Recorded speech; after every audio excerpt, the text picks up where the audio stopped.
जय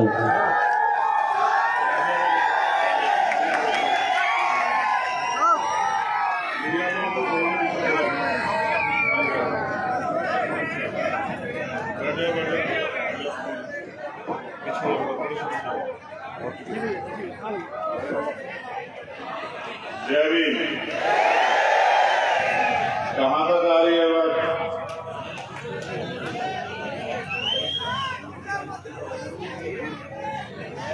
तुम्हें थोड़ा सा कष्ट लेना पड़ेगा, थोड़ी देर बैठ जाओ। तुम्हारे वैसे आगे के लोग परेशान हो रहे हैं, बैठ जाओ।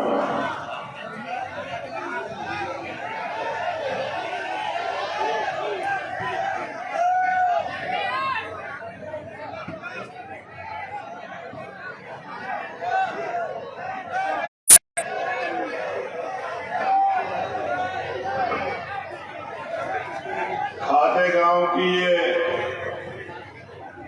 पावन धरती, यहाँ उपस्थित मीडिया के साथी, पुलिस के साथी,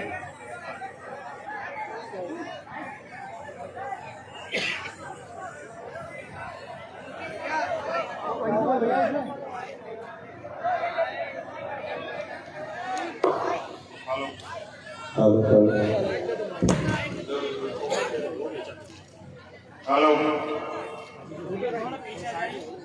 जब मैंने पुलिस के साथियों के बारे में सम्मानित कहा तो माइक ने मेरा साथ नहीं दिया।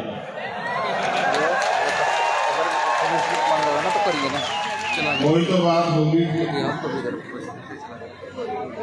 तो फिर मैं दोबारा कहता हूँ कि पुलिस के हमारे सम्मानित साथी, इस मंच पर उपस्थित भीम आर्मी के विधानसभा, जिला, मंडल, प्रदेश कमेटी के सभी सम्मानित साथी, हमारे नेतागण और आजाद समाज पार्टी के सभी सम्मानित साथी, सभी पदाधिकारी, सभी नेतागण, मिशन 78 के हमारे सभी कर्मचारी, सम्मानित नेतागण और इस मंच पर उपस्थित सम्मानित भंते जी, मैं एक आग्रह आपसे चाहता हूं। ये पगड़ी आप लोगों ने मुझे पहनाई है, मगर मैं इस पगड़ी को किसी को सौंपना चाहता हूं आज, अगर आप इजाजत दें। भारती यहाँ हो बेटा, यहाँ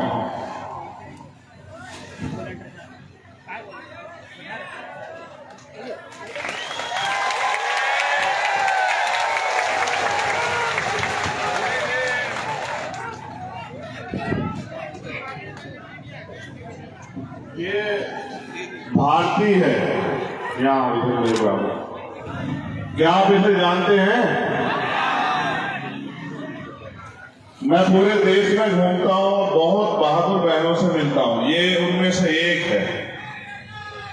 मैंने अन्याय के आगे बहुत सारे लोगों को झुकते हुए, टूटते हुए देखा है, कमजोर पड़ते हुए देखा है, लेकिन अन्याय के खिलाफ लड़ते हुए बेटी होकर मैंने भारती को बहादुर वीरांगना के रूप में देखा, लड़ते हुए खाते गांव से भोपाल तक।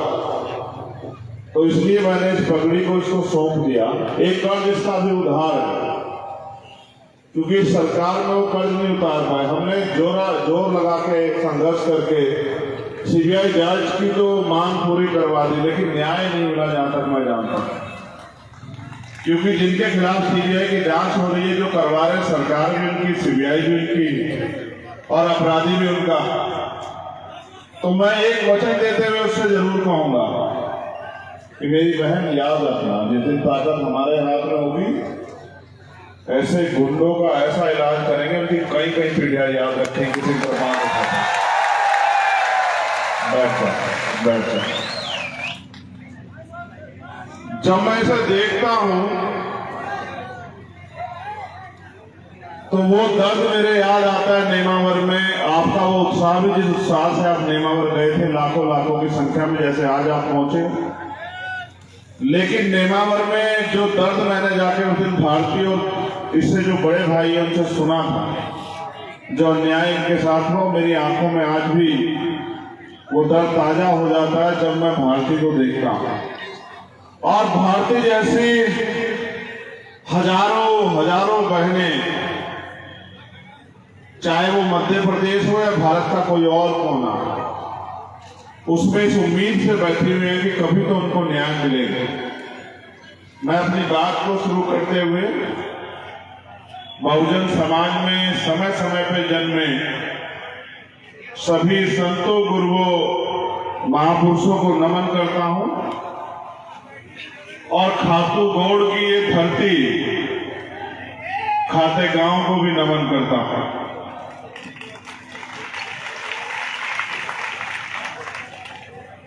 जब मैं महापुरुषों को याद करता हूं तो सिर्फ इसलिए याद नहीं करता हूं कि उनके चित्र को याद करूं, मैं उनके चरित्र को भी याद करता हूं। चरित्र, उनका जीवन, संघर्ष, उनकी सेवाएं और उनके जीवन का हमारे जीवन पर प्रभाव, दुनिया में शांति और मानवता का संदेश अगर सबसे पहले कहीं से गया तो वो भारत की धरती से गया। भगवान बुद्ध की धरती से, भगवान बुद्ध के उपदेशों के रूप में। और मुझे बड़ी खुशी है कि अभी 2 दिन पहले ही मैं भगवान बुद्ध की जन्मस्थली लुम्बिनी होकर आया नेपाल में। मैं गया था सिद्धार्थनगर। संविधान बचाओ, देश बचाओ, ईवीएम हटाओ, लोकतंत्र बचाओ एक रैली में अपनी आजाद समाज पार्टी की संबोधित करने। और फिर मैं सुबह सुबह मुझे पता लगा कि लुम्बिनी यहां से 40 किलोमीटर के लगभग है। तो मैंने कहा कि कोई बात नहीं, मैं जरूर जाऊंगा। जीवन का पता नहीं है लेकिन मैं यहां हूं तो जरूर जाऊंगा। तो पूरी दुनिया में शांति का उपदेश देने वाले महामानव तथागत बुद्ध, संत श्रोमणी सतगुरु रविदास जी महाराज, भगवान वाल्मीकि महाराज, गुरु नानक देव, संत कबीर, गुरु घासीदास, नारायण गुरु संत गाडगे जी महाराज, राष्ट्रपिता ज्योतिबा फूले, छत्रपति साहू जी महाराज, भगवान बिरसा मुंडा, महामना रामसु वर्मा, बाबू जगदेव प्रसाद कुशवाहा, जननायक कपूरी ठाकुर, बाबू शिवदयाल चौरसिया, चौधरी चरण सिंह जी, सर छोटू राम, विश्वरत्न डॉक्टर बाबा साहब अम्बेडकर, तांत्या भील, डॉक्टर एपीजे अब्दुल कलाम साहब, मान्यवर दीना भाना वाल्मीकि साहब और मेरे गुरु, मेरे आदर्श मान्यवर साहब काशीराम जी को भी आज खाते गांव की धरती से नमन करता हूं।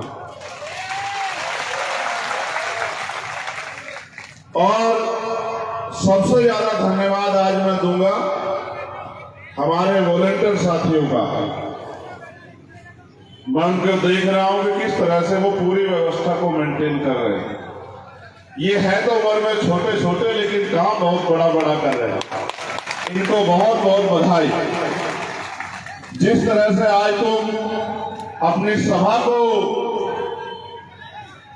अनुशासनात्मक करने का प्रयास कर रहे हो, इसी तरह से आपके आंदोलन से जो नेता तैयार होगा वो समाज को आगे बढ़ाने का काम करेगा, अपने पैरों पर खड़ा करने का काम करेगा, ऐसा मेरा विश्वास है। मेरे पास जब भी मैं मध्य प्रदेश आता हूं हमेशा बहुत सारे कागज आते हैं। जिस भी जिले में जाता हूं उसी जिले से कागज आते हैं और वो सारे कागज किसी ना किसी अन्याय के होते हैं कि अन्याय हुआ और अन्याय करने वाला खुलेआम घूम रहा है और पीड़ित लोग थाने कचहरी के चक्कर काट रहे हैं। खाते गांव का अन्याय, नेमावर का अन्याय, एक अन्याय वो जहां हमारे साथियों को अपमान सहना पड़ा, उनके साथ मारपीट हुई, उनकी मूछें उखाड़ ली गई। और एक अन्याय नेमावर का, ये दोनों अन्याय मैंने अपने सीने में दर्ज किए हैं, डायरी में दर्ज नहीं किए, क्योंकि हम लोग स्वाभिमान सम्मान के आंदोलन को आगे बढ़ा रहे हैं। तो ना मैं उन अधिकारियों को भूलूंगा और ना उन आरोपियों को भूलूंगा, ये बात आप लोग अच्छी तरह से याद रखना। सम्मानित साथियों, मेरी बात पे गौर करना।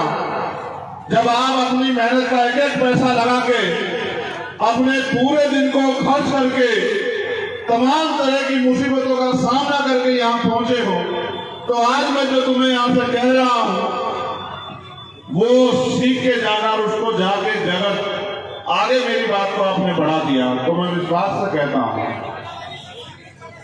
कि आगे किसी के आगे आपको हाथ नहीं फैलाना पड़ेगा, इस बात को आप याद रखना।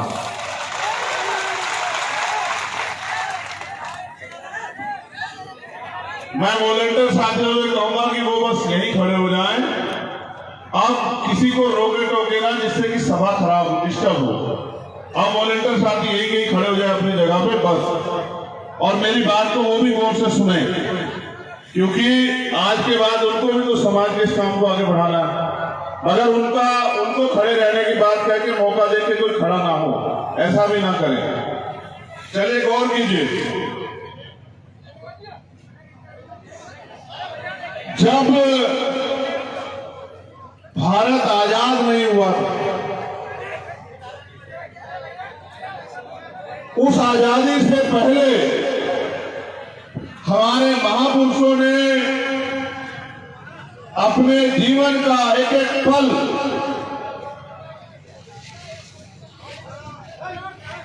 हाशिए पे गिराए गए, तमाम तरीके से अधिकारों से वंचित रखे गए, तमाम तरह की सुविधाओं से वंचित रखे गए और नकार दिए गए समाज को, चाहे वो महिलाएं हो, चाहे वो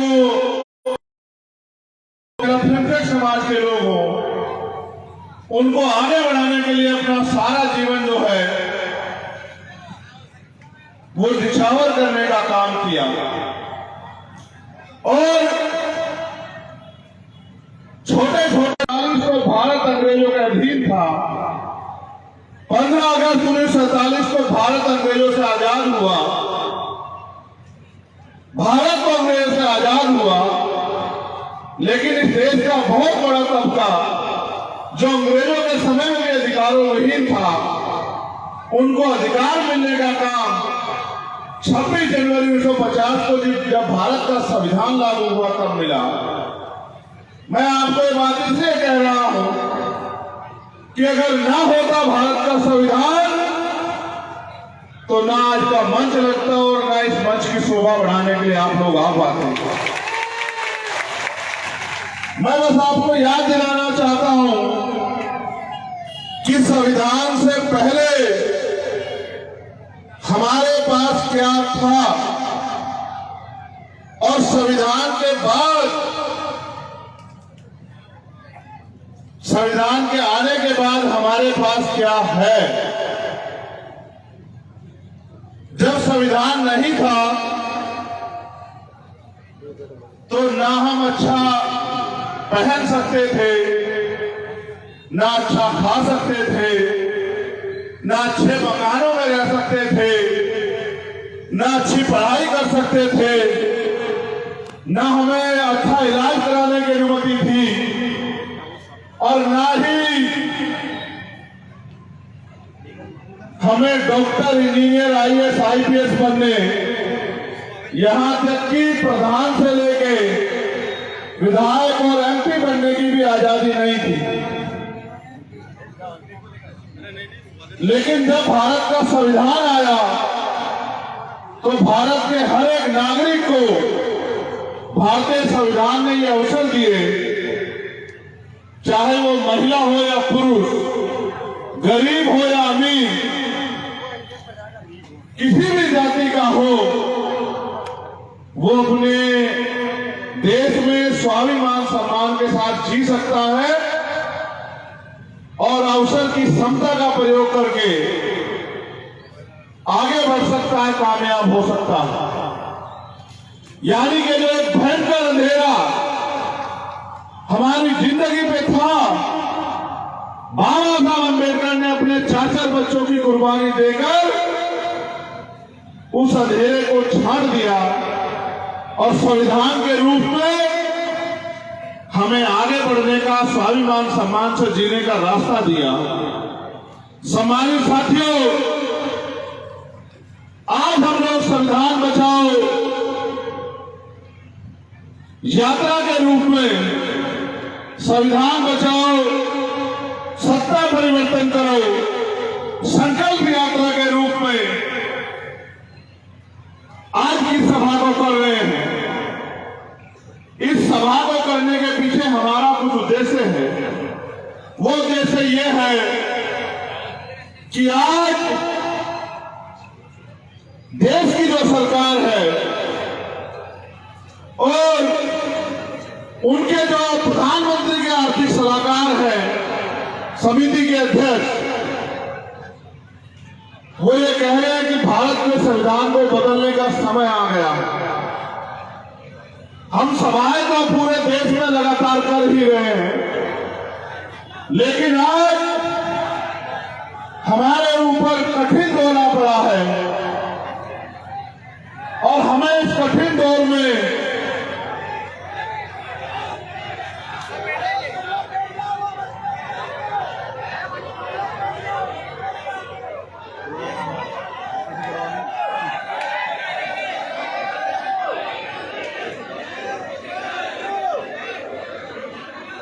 एक सम्मानित छोटे भाई हमारे बीच आए हैं, मगर आप नालायक की कमी थोड़ा ही करोगे। ये समाज अपने इस हाल का जिम्मेदार खुद है। इसको तमाशा देखने की बड़ी आदत है। अगर इसे तमाशा देखने की आदत ना होती तो जो अन्याय अत्याचार इनके खिलाफ हो रहा है, उसके खिलाफ डटकर मुकाबला करते। लेकिन समाज को तमाशा देखने की बड़ी आदत है और तमाशे के चक्कर में आपकी जिंदगी तमाशा ही बन गई है। अगर तमाशा ज्यादा दिन तक देखोगे तो शायद समाज से आंख नहीं मिला पाओगे। मैं तुमसे बुनियादी बात करूंगा।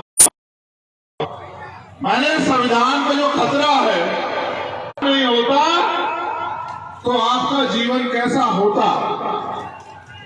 अगर संविधान नहीं होता तो आपके पास क्या अवसर होते, और अगर संविधान नहीं होता तो शायद आज आप इतने स्वाभिमान सम्मान से देश के साधनों में हिस्सेदारी नहीं कर रहे होते। आज उस संविधान को केंद्र की सत्ता में बैठे लोग खत्म कर देना चाहते हैं। और क्यों ना करे, जिनको वो लंबे समय से व्यवस्था बना के, गुलाम बना के जिनको उन्होंने रखा, आज इस संविधान की वजह से वो प्रधान से लेके विधायक, मंत्री, MP, doctor, engineer, IAS, IPS बनने लगे हैं। उनको ये लगता है कि जब वो कल शोषण करते थे तो उनके ऊपर कोई कार्रवाई नहीं होती थी। आज अगर वो कोई बेबी कह देते हैं, मूल जिंदों को तो छोड़ो, अगर किसी परिनिर्वाण प्राप्त किए गए महापुरुष के बारे में भी कुछ कह देते हैं, उनकी मूर्ति में उनको भी कुछ कह देते हैं, तो मुकदमा होता और जेल जाना पड़ता है। तो ऐसे संविधान को क्यों रखे? वो तो अपनी जगह सही है, लेकिन मुझे आपसे पूछना है कि क्या आप अपनी जगह, अपनी जिम्मेदारी को अदा कर रहे हो?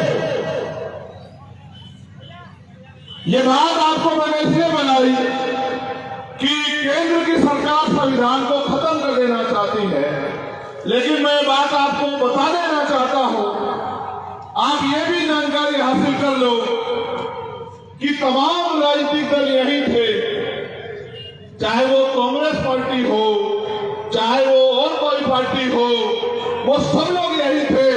इनके रहते आज भारतीय जनता पार्टी संविधान खत्म कर देना चाहती है। आज उनको इतनी ताकत कहां से मिली इन दलों के रहते कि वो संविधान को खत्म कर देना चाहती है, यानी कि इन दलों के राज में भी आपका संविधान सुरक्षित नहीं। क्या पूरे देश में भारतीय जनता पार्टी की सरकार है? अन्य पार्टी की भी तो सरकार है, तो उनकी सरकारें होते फिर संविधान क्यों खतरे में है? उसका एकमात्र कारण यह है कि एक तरफ वो लोग हैं जिनको संविधान से फायदा हो रहा है, जो इस मंच के आसपास बैठे हैं, इस मंच पर बैठे हैं, और एक तरफ वो लोग हैं जो संविधान के द्वारा आपको मिले गए फायदे को रोक देना चाहते हैं।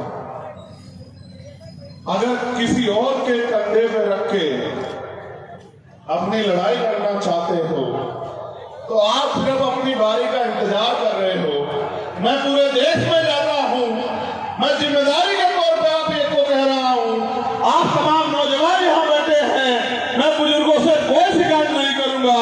मैं नौजवानों को यह कहना चाहता हूं और मैं उनसे पूछना भी चाहता हूं, जब कुदरत ने तुम्हें मजबूत शरीर दिया है और कानून तुम्हारे लिए बराबर है और सारा सिस्टम यहाँ, फिर तुम इस अन्याय को क्यों फैले? आप मुझे जवाब दो। मैं कहना नहीं चाहता था, लेकिन आपके तमाशे के बाद कहूंगा जरूर। आप मुझे बताओ, जब आप बेटियों की रक्षा नहीं कर सकते हो, उनको पैदा करने का अधिकार आपको किसने दिया है? मुझे जवाब दो। जब आप हम गांव में अपनी बहन को, बेटी को, माँ को, चाची को, ताई को आप एनसीआरबी का डाटा नहीं पढ़ते हो क्या? अगर आप पढ़े लिखे हो तो बताओ कि एनसीआरबी का डाटा क्या कहता है मध्य प्रदेश में, राजस्थान में, छत्तीसगढ़ में, उत्तर प्रदेश में, दिल्ली में, बिहार में। अगर नहीं पता तो मैं बताता हूं आपको। वो एक डाटा ये कहता है कि हर साल हजारों महिलाओं के साथ रेप हत्याएं होती। आप कभी उस डाटे को डीपली चेक करके देखना तो आपको पता लगेगा कि 100 में से 95 बच्चियां बहनें आपके समाज के निकलेगी। मेरे बहुजन समाज के लोगों, इस बात को याद रखना। अब चाहे इस बात पे ताली बजा लो और चाहे इस बात पे सर झुका के रो लो कि चाहे मूछें कितनी बड़ी रख लो, कपड़े कितने सुंदर पहन लो, गाड़ी कितनी बड़ी में घूम लो, अगर घर की सरपंच बहन बेटी की रक्षा नहीं कर सकते हो तो तुम्हें बहादुर भाई कहलाने का कोई अधिकार नहीं।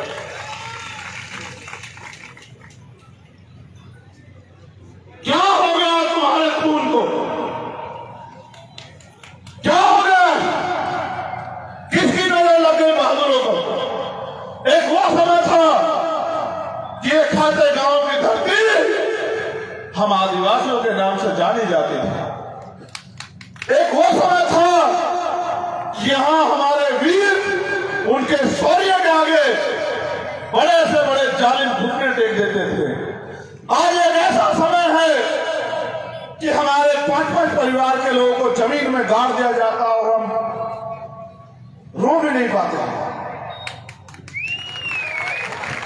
क्या हो गया?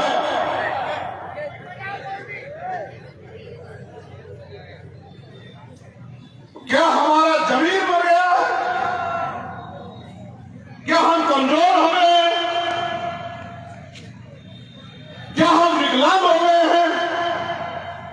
या फिर हम गैर जिम्मेदार हो गए?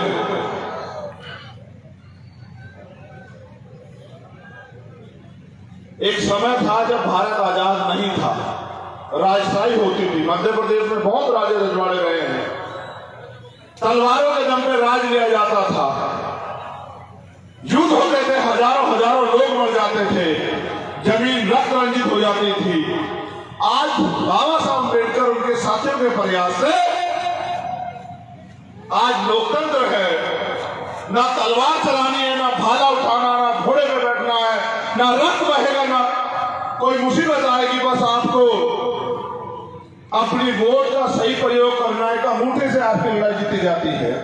जब आप तलवारों के दम पे नहीं हारे, जब तलवारों से युद्ध होते थे, भीमा कोरेगांव इसका उदाहरण है। आज आपको क्या हुआ कि आप अपने मुठे से ताकत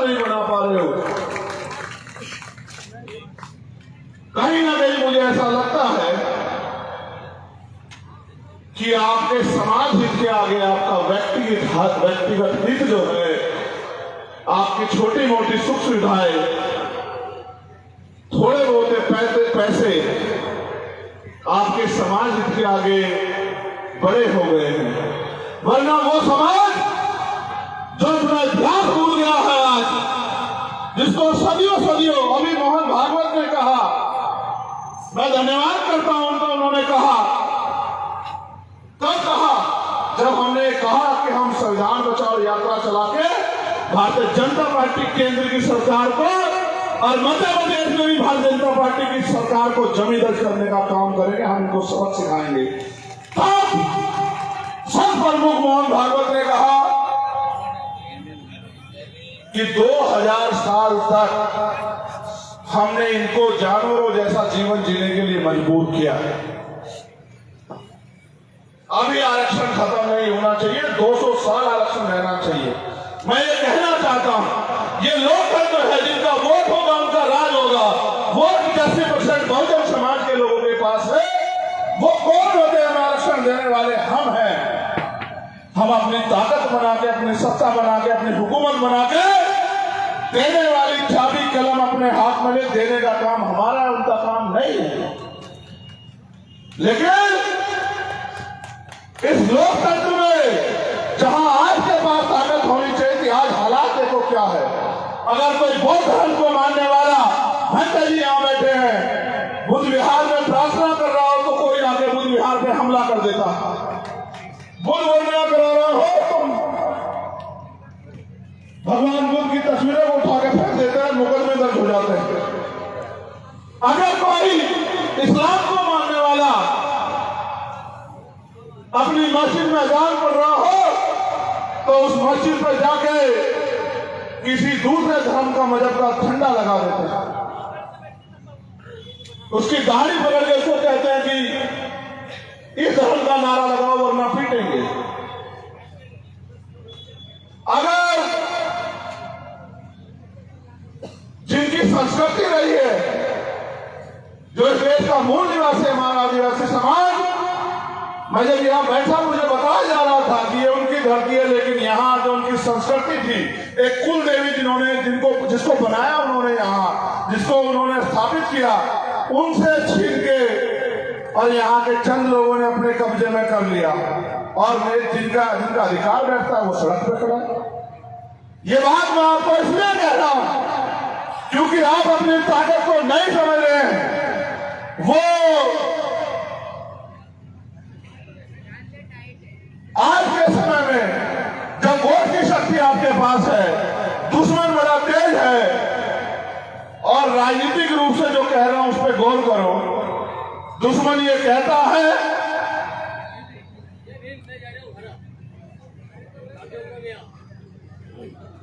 कि राजनीति बुरी चीज है, राजनीति करनी नहीं चाहिए। और आप ये देखो, जो दुश्मन ये कह रहा है, सबसे ज्यादा एमपी एमएलए उसने अपने बना रखे हैं, सारी सरकारों में वो बैठा हुआ है, और आपको कह रहा है राजनीति मत करो। मैं आपको ये कहना चाहता हूं, आज की राजनीति व्यापार बन गई है। नौजवान इस बात को गांठ बांध ले। जो नौजवान 5 साल से यहाँ चाहे जेठ के रूप में, ओबीसी महासभा के रूप में या भीम आर्मी के रूप में मेहनत कर रहा है, मैं उस हर एक नौजवान को कह रहा हूं वो गांठ बांध ले। आज की भारत की राजनीति नहीं है, व्यापार है। कैसे व्यापार है जान लो कि चंद पैसे वो चुनाव से पहले खर्च करेगा, चुनाव में शराब और पैसा बांटेगा। जैसे बिजनेसमैन किसी रोजगार को करने के लिए कुछ पैसा इन्वेस्ट करता है और चुनाव के बाद जब वो जीत जाता है फिर उस पैसे से पैसा कमाना शुरू करता है। ऐसे आज की राजनीति भारत की हो गई है। कोई गरीब का बेटा आगे नहीं बढ़ सकता है। पैसे वाले लोग राजनीति कर रहे हैं, गरीब लोग बैठ के तमाशा देख रहे हैं। जिन्होंने 75 साल में आपके कच्चे मकानों को ये नहीं सोचा पक्के हो जाएं, वो आपका भला कर सकते हैं क्या? जिन्होंने 75 साल में आपके भूखे पेट को नहीं देखा, जिन्होंने 75 साल में हमारी बहनों की लुटती असमतों को नहीं देखा, हमारे खून के आंसुओं को नहीं देखा, हमारे साथ होते अन्याय को नहीं देखा, हमारी किश्ती खाल को नहीं देखा, हम पे चलने वाली गोलियों लाठों को नहीं देखा, वो आज आपका भला कर देंगे क्या? मेरे सम्मानित साथियों, दुश्मन अगर मुफ्त में कुछ देता है तो आपके भले के लिए नहीं देता। दुश्मन अगर मुफ्त में कुछ भी देगा तो आपसे कुछ ना कुछ लेने के लिए देगा। आज चुनाव करीब आ गया है, सरकार बड़ी बड़ी घोषणाएं कर रही है। मैं पूछना चाहता हूं हमारे माननीय मुख्यमंत्री जी को कि पिछले 4.5 साल से आप कहां थे? पिछले 4.5 साल में जो अन्याय हुआ है मध्य प्रदेश में, उसका जवाब कौन देगा? सागर में जो अन्याय हुआ, नेमावर में जो अन्याय हुआ, खातरगांव में जो अन्याय हुआ, इंदौर में जो अन्याय हुआ, छतरपुर में जो अन्याय हुआ, उसका जवाब कौन देगा? 4.5 साल आप ही तो मुख्यमंत्री रहे। इससे पहले भी आपकी सरकार रही, बीच में आपने धोखे से सरकार बनाई। इसका जवाब कौन देगा मुख्यमंत्री जी? आज आप घोषणाएं कर रहे हो, मैं बस इस बात पे जोर डालना चाहता हूं। कल जब मैं आ रहा था तो शायद एक प्लेन में मेरे साथ एक पटेल समुदाय का एक छोटा भाई मुझे पहचान के चला आया। उसने मुझे बताया कि यहाँ ओम पटेल नाम के एक व्यक्ति को उसको जबरन कुछ पिला के उसकी हत्या हुई, लेकिन कोई कार्रवाई नहीं हुई। उसने मुझसे कहा भैया ये मुद्दा आप उठाना, क्योंकि जब आप मुद्दा उठाते हो तो शासन प्रशासन की आंखें खुलती है। वो परिवार उम्मीद लगाए बैठा आपको न्याय मिलेगा। सम्मानित साथियों, उस बच्चे से, उस भाई से जो मैंने सुना वो मैं आपसे कहना चाहता हूं। वो ये कह रहा था मुझसे कि एक लंबे समय से मध्य प्रदेश के लोग अन्याय अत्याचार सह रहे हैं और कभी किसी को उनके वादों में फंस के वो धोखा खाते रहते हैं। अगर आजाद समाज पार्टी यहाँ मजबूती से चुनाव लड़े तो यहाँ की जनता आपके संघर्ष और आपके साथियों के संघर्ष के साथ खड़ी हो सकती है। उसके अंदर इतना हौसला है कि वो आपके साथ मिलकर लड़ाई को मजबूत कर सकते हैं। मैं तो लोगों की बात सुनता रहता हूं सम्मानित साथियों। मैं आपको ये बताना चाहता हूं, आपको शायद जानकारी ना हो भी तो और पक्की कर लो। ये इसलिए बताना जरूरी है कि आपको समझ आए। सरकार के पास बजट होता है, बजट समझते हो नहीं समझते बजट को? वो बजट आता कहां से है? जब उसने कल मुझे बात कही तो उसने ये भी कहा कि मुख्यमंत्री ने योजना चलाई। मैंने उसे कहा कि अब सुनो, पढ़े लिखे हो? बोले हाँ। तो मैंने कहा फिर अब जान मिलो कि मुख्यमंत्री जी के पास जो बजट है जो दे रहे हैं वो बजट आता कहां से? तो उन्होंने कहा, पूछा भैया कहां से आता है? मैंने कहा आम जनता जो टैक्स देती है वो टैक्स का पैसा जिस कोष में जमा होता है, सरकार के खाते में जमा होता है, उसी का बजट बनता है। उसके साथ जो प्राकृतिक रिसोर्स हैं उनसे जो टैक्स आता है उससे बजट बनता है। यानी कि मैंने उसको साधारण भाषा में उससे पूछ के समझाया कि तुम एक महीने में कितना खर्चा करते हो, कितने सामान खरीदते हो? वो कहीं होगा भी तो मुझे सुनेगा। उसने कहा मैं 1 लाख रुपए हर महीने का सामान खरीदता हूँ। मैंने कहा 28% जीएसटी है, तुम 1 लाख रुपए का सामान खरीदते हो, 28,000 रुपए सरकार को देते हो, सरकार तुम्हें कितना फायदा देती है? उसने कहा मुश्किल से 1,000-2,000 रुपए का। तो मैंने कहा सरकार का पैसा तुम्हारी तरफ है या तुम्हारा पैसा सरकार की तरफ है? तो कह रहा ऐसे तो मेरा बहुत सारा पैसा सरकार की तरफ जा रहा है। तो मैंने उसे यही समझाया मेरे भाई कि माचिस की सीख से लेके और बाल काले करने वाले कलर से लेके चश्मा, चप्पल, जूते, हर एक चीज पे टैक्स है।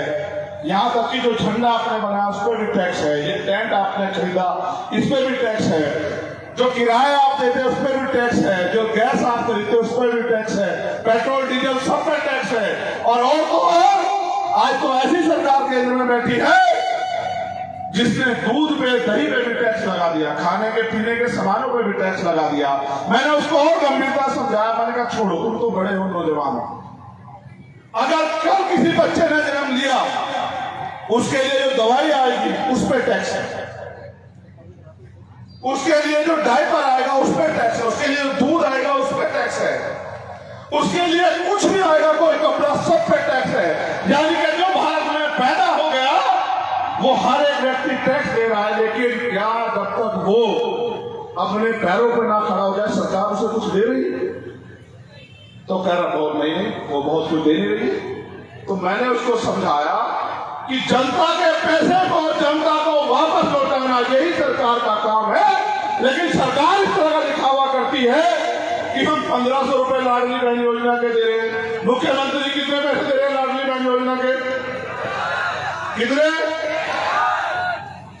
हमसे सुनो, मध्य प्रदेश के हर एक व्यक्ति को 5000 रुपए प्रति व्यक्ति महीना हम लोग देने का काम करेंगे, ये मेरा आपसे वादा।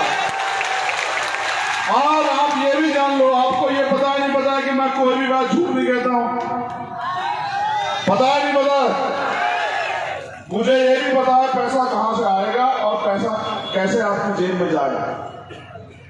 मध्य प्रदेश के हर एक नौजवान को रोजगार देने का काम, चाहे वो महिला हो या पुरुष हो,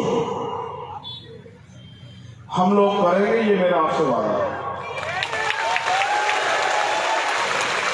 जो भूमि विहीन है उनको भूमि देने का काम,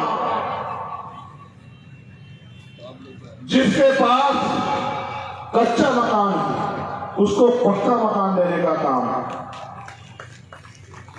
आशा आंगनवाड़ी कार्यकर्ताओं को अन्य सरकारी कर्मचारियों के बराबर वेतन देने का काम, सफाई कर्मचारियों को परमानेंट करने का काम, प्रमोशन में रिजर्वेशन एससी एसटी ओबीसी के अधिकारी कर्मचारियों को देने का काम, जितना बैकलॉग मध्य प्रदेश में है पहले महीने में सारा बैकलॉग भर्ती करने का काम, महिलाओं को सुरक्षा का माहौल, सशक्तिकरण का अवसर, सबके लिए अच्छी पढ़ाई और अच्छा इलाज देने का काम हम लोग करेंगे। आप बताओ इसके अलावा आपको क्या चाहिए? मैंने आपको 12 फरवरी को भोपाल में भी कहा था कि अपनी समस्याओं का घोषणा पत्र बना के दे दो मुझे, और ये मांग पत्र बना के दे दो, मैं इसको घोषणा पत्र बना दूंगा। मैं पढ़ा लिखा वकील आदमी हूं, मैं आपके दर्द को दर्द समझता हूं क्योंकि आपका खून हूं, और मैं जानता हूं कि जब तक आपकी जेब में पैसे नहीं आएंगे, सोचो एक घर में 4 आदमी है, उसको 20,000 रुपए महीना मिलेगा, क्या वो किसी आगे हाथ फैलाएगा? बताओ, जवाब दो। अब मैं आपसे जो कह रहा हूं वो इस बात पर गौर करना, भारत का संविधान भारत के हर एक व्यक्ति को रोटी, कपड़ा, मकान की गारंटी देता है, लेकिन आप ये नोटिस करना कितने लोग धार्मिक स्थलों के बाहर ऐसे हाथ फैलाए बैठे रहते हैं कोई उनको रोटी दे दे। कितने ऐसे लोग होंगे मध्य प्रदेश में जो भूखे पेट सोते होंगे। ये राजनीतिक लोग हमेशा से आपकी मजबूरियों का फायदा उठाते रहे।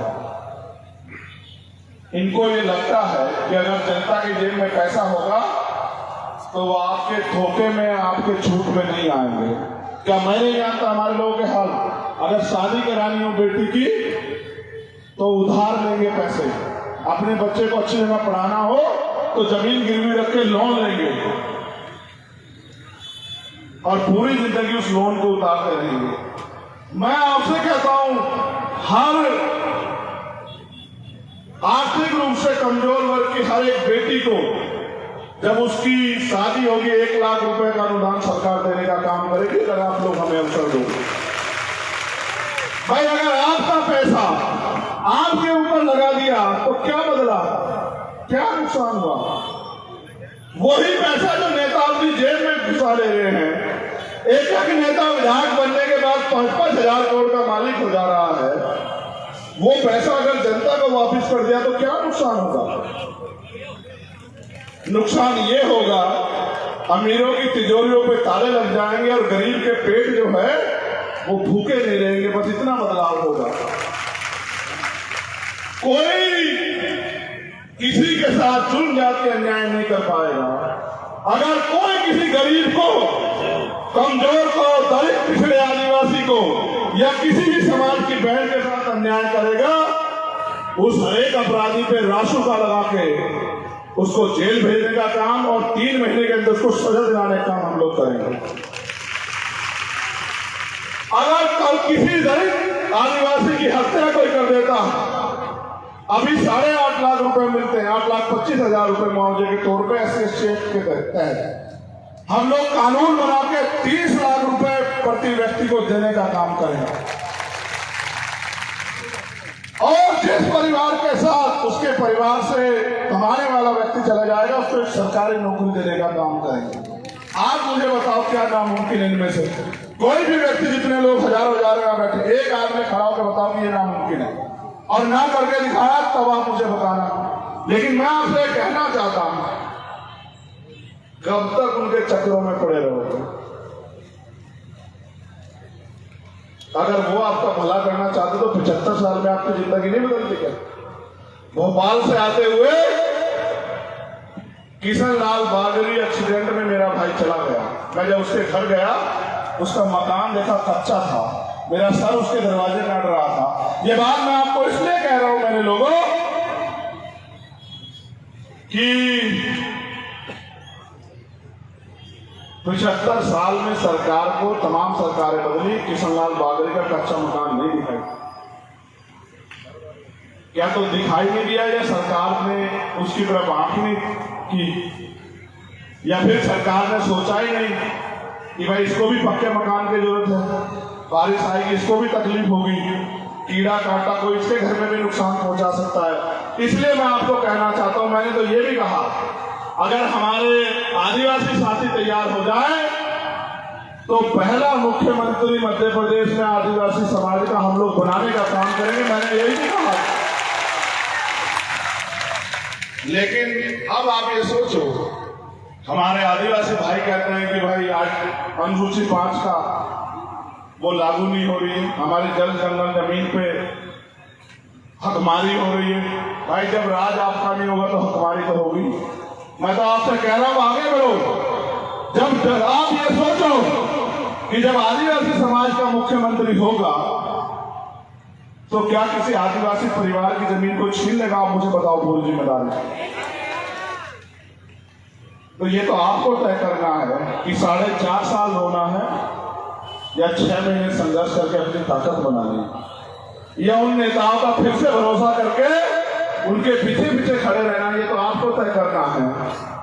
इसलिए जब आपने सभा बुलाई तो मेरा ये फर्ज बनता है कि मैं आपको समझा के तैयार करूं कि आगे की लड़ाई किस तरह लड़नी है।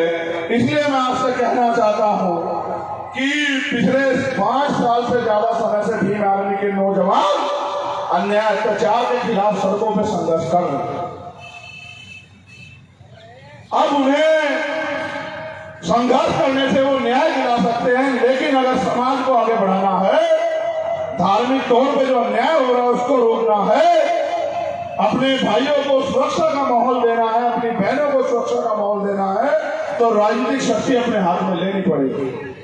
इसलिए अब जब अवसर मिलेगा तो आजाद समाज पार्टी के प्रत्याशी को आप लोग जिताने का काम करना और केतली के चुनाव निशान पर ईवीएम का बटन दबाने का काम करना और अपनी एक वोट को